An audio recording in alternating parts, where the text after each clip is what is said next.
Far away on the edge of known space there was a peaceful world called Valar. It was home to the Valari Republic, a gentle and intelligent species who loved their oceans, forests, and the soft songs of their planet. For centuries they had lived quietly, building beautiful cities that floated over water and shimmered in the starlight. They believed peace could last forever, but peace rarely lasts in a galaxy filled with greed. One day the peace of Valar was broken.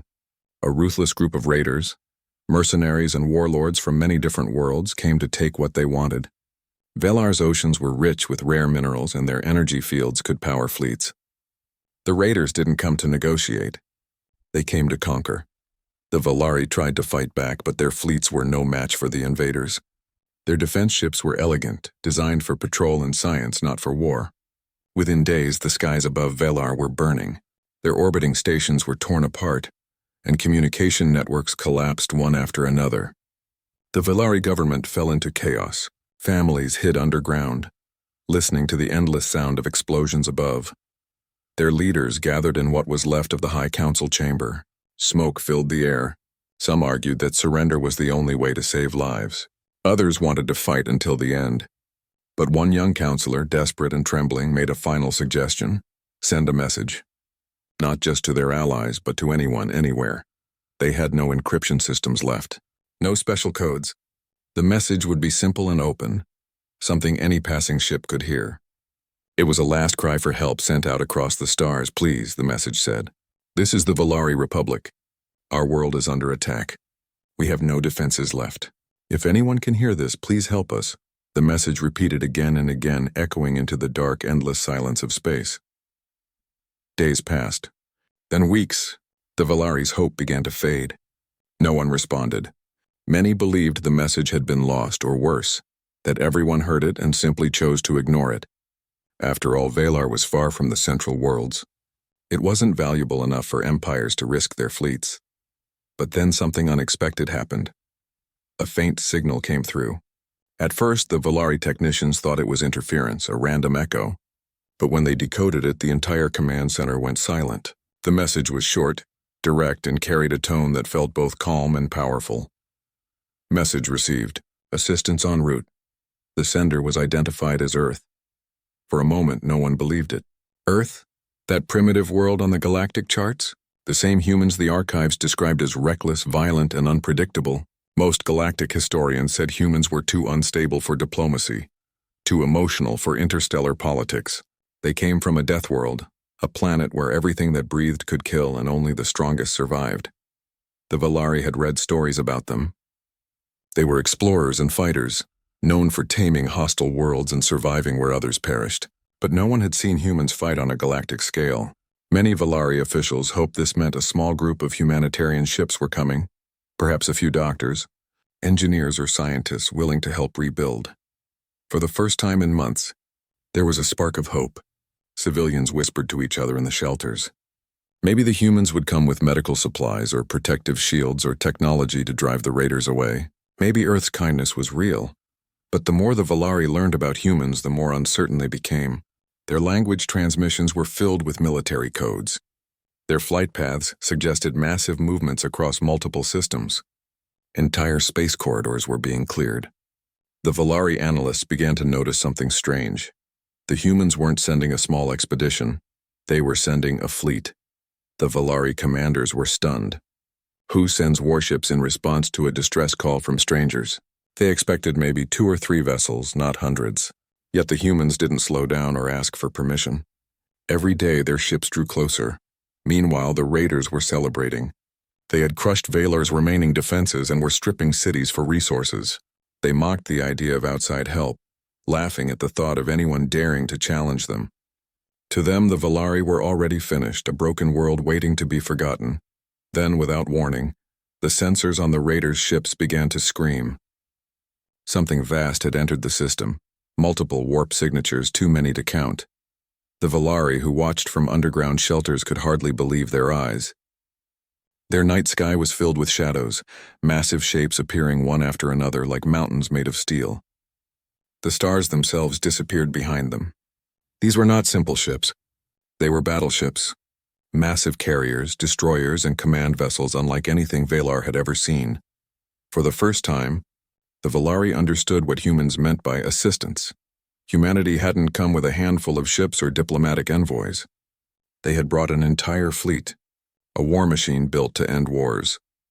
The first transmission from the human flagship came with a voice that was steady, almost gentle, but carried the weight of absolute certainty. It was from Admiral Ryko Solis, commander of the Terran 5th Expeditionary Fleet. "You called for help," she said. "We're here to make sure you never have to ask again." Her tone wasn't arrogant, it was matter of fact. To her, this wasn't heroism. It was duty. Humanity didn't answer distress calls halfway. They didn't negotiate while innocents suffered. Across the Valari network, people watched the live feed of the human fleet forming up in orbit. Their ships moved with perfect coordination, every formation tight and deliberate. The raider fleets tried to scatter, but it was too late. The humans didn't even give them time to flee. To the Valari, it felt like watching gods descend from the heavens. And in that moment, they realized something all the old stories had gotten wrong. Humanity wasn't dangerous because they were cruel or wild. They were dangerous because when they decided to care about something, they gave everything. That single unencrypted message, sent in desperation by a dying world, had reached a species that didn't understand the word small. When the Valari begged for help, they expected a whisper. What they got instead was the roar of 1,000 engines, because humans don't come quietly. When they come to help, they come with battleships. Weeks passed after the Valari sent their desperate message into the stars. Their cities still smoldered, their oceans carried the wrecks of their fallen ships, and their people lived in constant fear. Every sunrise felt like it could be their last. The raiders had grown bold, moving freely across Valar's skies, taking what they wanted and destroying what they didn't need. The Valari had lost all hope that anyone was coming to save them. The stars above had become symbols of silence and abandonment. But one morning, that silence broke. Without warning, every sensor and radar on Valar began to scream with alerts. The sky filled with strange ripples of light, waves of energy bending across the atmosphere. The scientists in underground bunkers couldn't explain it at first. The patterns were too large, too powerful. Then the signals clarified and their hearts froze. Hundreds of warp signatures were appearing at once directly above their planet. The Valari ran outside, shielding their eyes from the strange, flickering light that spread across the clouds. The horizon turned dark, and the stars disappeared one by one as something enormous began to emerge. Out of hyperspace came the human fleet. It was not one ship. It was not 10. It was hundreds, a formation so massive that it swallowed the sky. Giant carriers, dreadnoughts, cruisers, and smaller escort vessels moved in perfect lines, each one glinting with cold metal and purpose. The sheer sight of them made the Valari fall silent. Some trembled, others cried. They had never seen so many warships in one place. The ships looked like floating mountains, dark and covered in markings of human languages the Valari couldn't read. And from every ship, flashes of movement could be seen. Fighters launching, drones scanning, engines burning with blue fire. The Valari realized, in that breathtaking moment, that these were not the ships of diplomats. These were ships of war. These were humans, and they had come prepared for battle. The raiders who had occupied Valar also saw the sky darken. At first they laughed. They thought it was a bluff, some display from another small power. But when the human fleet began to spread out, forming an orbital perimeter that covered every angle of the planet, the raiders' laughter died. Their sensors showed what was coming. Weapon systems beyond anything they had faced before. Energy readings so high their computers couldn't even calculate them.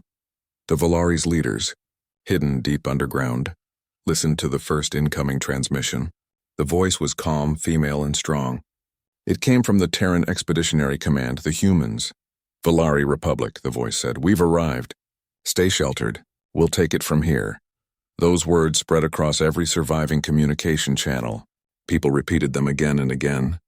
For the first time in months, the Valari felt something they had forgotten: hope. But for the humans, this was not hope. This was a mission. Unlike other species, humans didn't see a distress call as politics. They didn't see it as charity or diplomacy. To them, it was a promise, and once they made a promise, they kept it. Humanity's response wasn't to send observers or aid workers. They sent everything: engineers, soldiers, medics, and entire fleets. As the human ships moved into formation, they began deploying orbital platforms, scanners, and defense grids. The humans didn't just come to fight. They came to build a fortress in space. Where other species might have sent advisors, humans were already creating entire battlefronts. They didn't wait for approval or permission. They acted. The Volari watched in stunned silence as the human fleet began their operation. Massive carriers opened their hangar bays, releasing waves of dropships heading toward the surface. The skies lit up with their engines. The air roared as atmospheric shields cracked open to allow their descent. From those dropships emerged squads of human soldiers, armored, focused, and efficient. They didn't march like conquerors. They moved like rescuers who had done this 1,000 times before. Every step was purposeful. Every motion was synchronized. The first human to step onto Volari soil was Admiral Reiko Solis. She was tall, calm, and wore a dark suit of armor with her planet's insignia, a blue world crossed by white lines of light. Around her stood her command officers, each carrying tools, scanners, and communication gear. When the Volari delegation met her for the first time, they were still trembling. They tried to thank her, to express their relief. But Admiral Solis raised her hand, stopping them gently. Her expression was steady, her eyes focused on the burning horizon. "You asked for help," she said simply. "We brought everything." Those words echoed across Valar, broadcast by the translators who were recording the meeting. And when the Volari heard them, they understood something powerful. Humans didn't do things halfway. In the following hours, the humans began their work. While their battleships stayed in orbit, smaller craft descended to secure key positions. Engineers landed in ruined cities, setting up power stations and emergency shields. Soldiers dug trenches, placed turrets, and coordinated defense lines around civilian shelters. Medical units were deployed with robotic support teams, treating Volari civilians who had been injured or poisoned by toxic air. But what truly shocked the Volari was how fast humans worked. They didn't hesitate or argue over details. Within hours, entire regions that had been abandoned for weeks were under protection. The raiders tried to attack one of the human landing zones. It was a mistake. The human response was immediate and overwhelming. Dozens of defense drones and orbital cannons locked onto the raider ships before they could even fire. In minutes, the entire raider fleet in orbit was wiped out. The survivors tried to flee, but human pursuit ships hunted them down. From the surface, the Volari watched streaks of fire cut through the sky, the remains of the enemy ships burning up in the atmosphere. Every time another explosion lit the clouds, the people cheered. They couldn't believe what they were witnessing. Admiral Solis and her officers didn't celebrate. They simply continued their operations. When a Volari officer asked her how many ships Earth had sent, she replied without hesitation, "As many as it takes." For the Volari, that answer said everything. Humans didn't calculate effort based on gain. They didn't ask what they would receive in return. Their strength came from something far simpler, a refusal to stand by while others suffered. Over the next few days, the skies above Valar turned from black smoke to the bright glow of human energy grids. The humans built orbital stations to monitor the atmosphere, set up relief zones, and created corridors for safe evacuation. The once ruined world began to breathe again. The Volari people stood in their streets watching as human dropships flew overhead, their engines leaving trails of blue light. They couldn't help but stare in awe. The stories they had heard about humans being wild and reckless suddenly made sense, but in a completely new way. Humans were wild, yes, but it was the kind of wild that refused to surrender, refused to give up, and refused to let evil win. To the Volari, these Deathworlders were terrifying, and yet they were also protectors. They came from a planet that tried to kill them every day, and somehow that made them stronger, not crueler. When the human flagships stabilized orbit, their hulls reflected the light of Valar's sun. The sight was both beautiful and humbling. The Volari realized something deep and unforgettable. They had not been rescued by heroes or saints. They had been rescued by survivors, by beings who understood struggle, pain, and endurance more than anyone else in the galaxy. That night, as the stars returned to the sky and the fires on the ground began to die out, a single thought echoed in every Volari heart. The humans had truly come. And when humans come, they don't come quietly. They come with battleships, with courage, and with the promise that no cry for help will ever go unanswered again. The raiders never saw it coming. One moment, The skies of Valar were calm and full of smoke from the previous battles, and the next the stars vanished behind the shadows of Earth's warships. The human fleet had arrived silently, positioning itself like a storm ready to strike. There were no warnings, no threats, and no speeches, just action. When the first attack began, it was not loud at first, it was precise. The human ships unleashed beams of concentrated energy, kinetic strikes, and targeted orbital bombardments that hit every raider stronghold at once. The raiders' communication lines were cut before they could even send a distress signal. Entire enemy fleets disappeared within seconds, turned into flashes of fire and drifting wreckage. The humans didn't waste ammunition. Every shot, every movement was part of a perfect plan. Their computers jammed the raiders' systems. Their drones flooded enemy radar with false signals, and their electronic warfare shut down the raiders' weapons before they could even fire back. It wasn't a battle.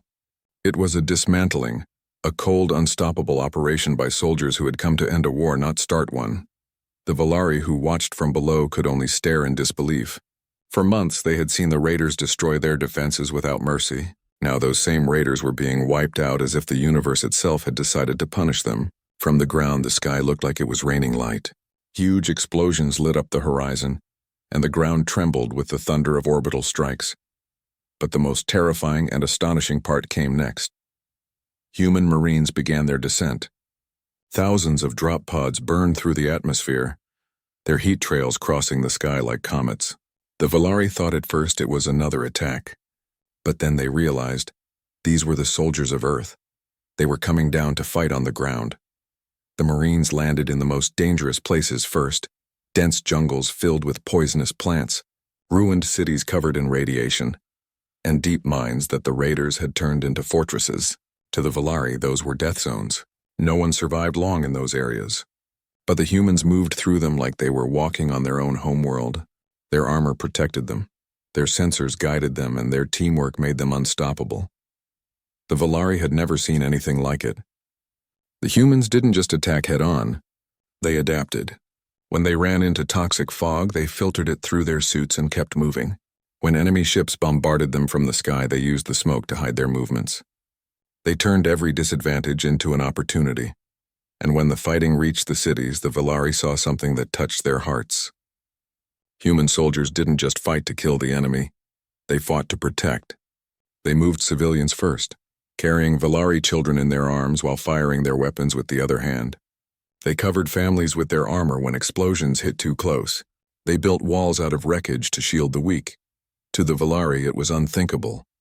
The raiders had treated them like insects. Even their old allies had once refused to help, saying the Valari world wasn't worth the cost. But here were humans, strangers from a distant, violent planet, risking their lives for a people they had never met. There was one story that spread quickly across the planet. In a small mining colony on Valar's southern continent, a group of civilians were trapped underground by collapsing tunnels. The air was running out, and the raiders had planted explosives in the upper shafts. When human Marines learned of it, a squad of engineers went in without hesitation. They disarmed the bombs, carried the civilians out one by one, and built a makeshift shelter above ground. None of them left until every Valari survivor was safe.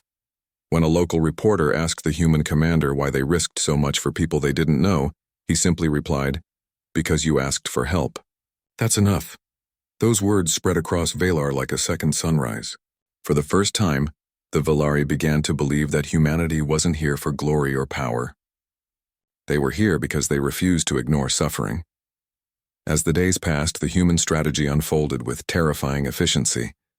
Every raider base was identified, mapped, and neutralized. The humans used drones to confuse enemy signals and then struck from orbit with pinpoint accuracy. Within 2 weeks, the raider fleet that had once ruled Valar's skies no longer existed. The survivors tried to flee into space, but the human navy was waiting. No one escaped.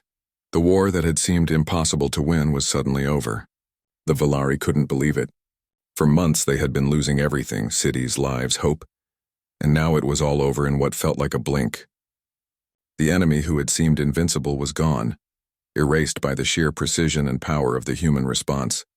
But along with relief came something else: unease. The Valari saw how the humans fought. They saw the discipline, the silence, and the terrifying focus in their eyes. They didn't fight like conquerors. They didn't fight for vengeance. They fought like people who had done this before, too many times. There was something deeply human about their determination, and yet something frightening too. When humans fought, they didn't aim to win temporarily. They fought to end wars completely. They didn't leave their enemies a chance to regroup or rebuild. Once they decided a threat was over, they erased it from existence. It was efficient, clean, and absolute. The Valari admired that power, but it also made them wonder what it would mean if humanity ever turned that same focus on someone else. If humans could bring such destruction in the name of mercy, what could they do if they were ever provoked? Still, the Valari couldn't deny one truth. They were alive because of the humans. Their world was saved because Earth had listened. When the last of the raider ships fell, the Valari people came out of hiding. They looked up at the dark, smoke-filled sky where human ships still floated like watchful guardians. The once blue world was scarred, but it was theirs again. From orbit, the humans began sending supplies, food, and water. They didn't wait for thanks. They just worked. In every ruined city, they left behind power generators, medical stations, and automated defenses to protect the Valari in the future. As the cleanup continued, Admiral Reiko Solis gave one final statement to her crew before they began to withdraw. Mission complete. Threat eliminated. Civilians secure. No further hostile activity detected. Simple words, but behind them was a message the entire galaxy would remember. The Valari learned that humans don't fight for victory. They fight for finality. When they go to war, they don't stop halfway. They make sure it never happens again. And as the survivors rebuilt their cities under the calm light of new dawns, one truth spread through the stars, whispered by every world that heard the story. When humanity fights for you, the war doesn't just end. It stays ended. When the war was finally over, silence fell across the Valari world. For the first time in months, the air was still. The smoke that had once covered the sky began to fade, and the bright light of their sun shone through the haze again. The oceans, that had turned black with ashes, started to shimmer blue once more. The Valari could breathe without fear. The raiders were gone, completely. Their ships had been destroyed, their bases turned to dust, and their leaders captured or scattered into deep space. The once invincible threat that had brought the Valari to their knees no longer existed. Every surviving Valari felt an overwhelming mix of emotions: relief, disbelief, and awe. They had survived something they could never have faced alone. The High Council of Valar gathered in their rebuilt meeting hall, a structure hastily repaired by human engineers. For the first time in years, they met without alarms blaring or explosions shaking the ground. Their faces showed exhaustion, but also a sense of hope. They had one task left: to meet with the humans who had saved them and discuss the future. But when the council sent out a message to the human fleet, they received no answer. Confused, they sent another signal, and then another. Still nothing. It wasn't because the humans were ignoring them. It was because most of them were already gone. The humans hadn't stayed to be thanked or worshipped. They hadn't built statues or demanded tributes. Instead, they had quietly gone back to work. Across the planet, human teams were dismantling temporary command posts, cleaning the battlefields, and rebuilding what the war had destroyed. They repaired power grids, restored communication systems, and even helped purify the poisoned oceans. Everywhere the Valari looked, they saw human engineers fixing things that weren't even their responsibility. They didn't act like soldiers, celebrating victory. They acted like builders finishing a job. Above the planet, human drones and robotic ships cleared the orbit of debris. The wreckage of raider ships was collected and pushed into the sun, while damaged satellites were repaired or replaced. The humans even left behind automated defense platforms, massive floating structures armed with sensors and weapons. They were programmed to activate if any threat ever approached Valar again. It was their way of saying, "You're safe now, and you'll stay safe." When the Valari leaders finally made contact with Admiral Reiko Solis, they invited her to the council chamber. They wanted to thank her properly, to offer her gifts and riches, to sign formal peace and alliance treaties. But when the Admiral arrived, she came alone, wearing a simple black uniform. Her expression was calm, her voice quiet, and her eyes tired but steady. The Valari High Speaker stood to greet her. Admiral Salas, he said respectfully, you and your people have done the impossible. You saved our world. We wish to reward you. Anything within our power, resources, technology, territory, it is yours. The Admiral shook her head slowly. We don't need payment, she said. We didn't come for that. The Council was surprised. No one in galactic history had ever fought a war like this without expecting something in return. Even their allies from other systems would have demanded compensation or control over trade routes, but the humans asked for nothing. Salas looked at the Council members one by one before she spoke again. You asked for help, she said. We answered. That's all there is to it. There was a long silence in the room. The Valari didn't know what to say. One of them finally spoke up, his voice soft and uncertain. Then what do you ask of us, Admiral? Surely there must be something. Salas looked out through the large windows at the city beyond, the towers still scarred from battle, the streets full of life again, the people rebuilding their homes. Her tone was calm but firm when she finally replied. There is one thing, she said. Never call for help lightly again. The Valari were taken aback. They didn't understand at first. Why would she say that? Didn't humans come to help those in need? But the Admiral continued, her voice quiet but filled with meaning. We don't do small, she said. When we come with everything we have, and we don't stop until it's done. Her words carried a weight that filled the entire chamber. The Valari understood then what she meant. Humanity wasn't a gentle power. They didn't come halfway and they didn't hold back. When they made a promise, they poured every ounce of their strength into keeping it. And when they went to war, they didn't just defeat enemies. They erased threats completely.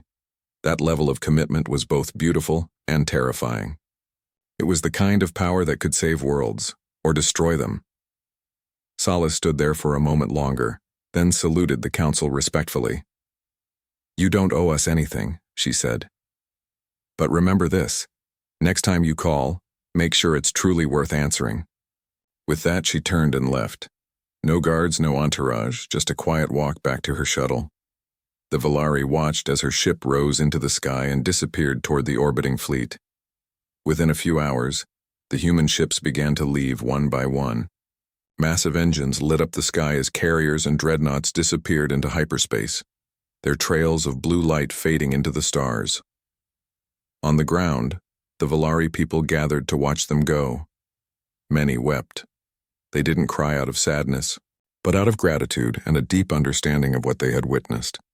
The humans had come from a world known for its danger, a place where only the strong survived. And yet they used that strength not to conquer, but to protect. They didn't take, they gave. They didn't rule, they restored. When the last ship vanished from sight, the Valari world fell silent again. But this silence was peaceful. It was the silence of safety, of healing, of a planet reborn. In the following months, the Valari rebuilt their cities stronger than before. The human technology they had been given made life easier and safer. The defense platforms remained in orbit, silent guardians watching from above.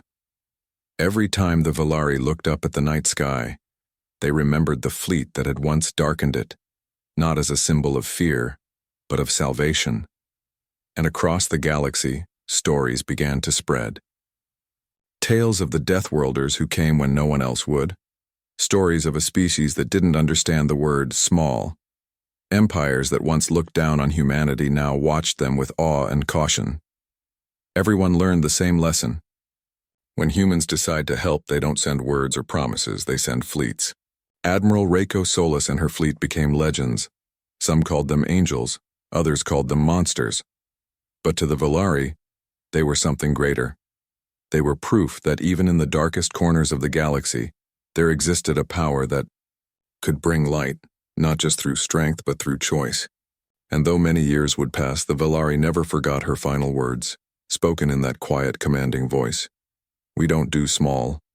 When we come with everything we have. And we don't stop until it's done.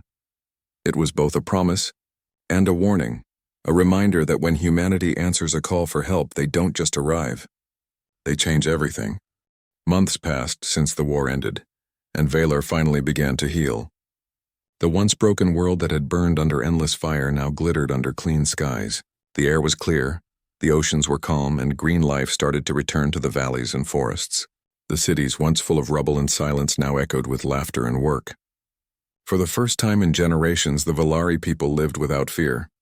Children played in the streets where soldiers once fought. Farmers returned to their lands, rebuilding homes from the ashes. The smell of smoke had been replaced by the scent of rain and soil. Factories that once built weapons now produced machines for construction. Every corner of the planet showed signs of recovery. Not slow, painful recovery, but fast and determined rebuilding. It was as if life itself was racing to catch up after years of being held back. Above the planet, the stars looked brighter than ever. The human fleet that had saved Valar still orbited for a while, watching over the reconstruction. But eventually their job was done. They didn't stay to rule or to profit. One by one, the massive ships began to leave orbit, their engines lighting up the darkness as they jumped to faster-than-light travel. Each departure was like a heartbeat fading into the distance. Before leaving completely, the humans did something unexpected. In orbit, they left behind a single massive battleship, an enormous vessel no longer armed for war. Its systems were shut down, its weapons removed, its engines silenced. It was decommissioned, never to fight again. But they anchored it there, floating in silent orbit above Valar's largest continent. The ship became a monument, a symbol of what had happened. To the Valari, it wasn't just a piece of metal. It was a reminder of the day the stars themselves had answered their cry for help. The humans had called it the Guardian, and they engraved words in 12 languages across its hull. For those who cannot stand alone, we stand with you. Every night. The Valari people could look up and see it shining in the sky. It reflected sunlight during the day and glowed softly at night, orbiting like a watchful guardian.